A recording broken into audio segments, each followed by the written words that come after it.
المنافسة اللي كانت بين عبد الحليم وأم كلثوم دي كان المستفيد الأول منها هو المستمع سواء المصري أو العربي. لكن خلونا نرجع لورا شوية ونعرف إيه أصلا جذور الخلاف بين أم كلثوم وعبد الحليم حافظ. بدأ في عيد من أعياد الثورة. أم كلثوم كانت بتغني وطولت جدا في الغنى لغاية الساعة تقريبا 2 أو 3 الفجر، وكان المفروض عبد الحليم حافظ يغني بعدها. فعبد الحليم حافظ لما وقف على المسرح وأعلن وقال أنا مش عارف إذا كان ده شرف ليا ولا مقلب ليا إن أغني دلوقتي بعد أم كلثوم. وهنا بقى أم كلثوم زعلت جدا، وما أدراك زعل أم كلثوم. أم كلثوم حست إن عبد الحليم بيهينها على الملأ، فقررت إنها تحاربه حرب شرسة. فكان في برنامج اسمه ما يطلبه المستمعون، كان مخصص يوم الجمعة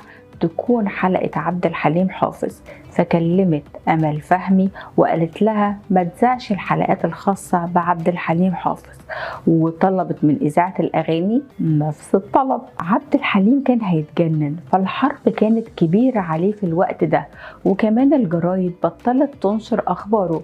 فسأل عبد الحليم الصحفيين الكبار أصدقائه، قالوا له أنت عارف أوامر الست. حصل في مرة من المرات كان في مناسبة اجتماعية ما وحضر فيها أم كلثوم، فأحد الصحفيين الكبار يمكن كامل الشناوي أو مصطفى أمين نصحوا عبد الحليم إنه يجي وكأنها صدفة يحضر المناسبة ويصالح أم كلثوم. عبد الحليم جه، وأول حاجة عملها دخل خد إيديها وبسها وقال لها يا ست حد يزعل من ابنه؟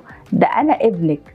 وقالت له قوم سمعنا حاجة، فغنى غنوة من أغانيها تكريما ليها وتصالحوا. استنوني في حكاية رمضانية جديدة.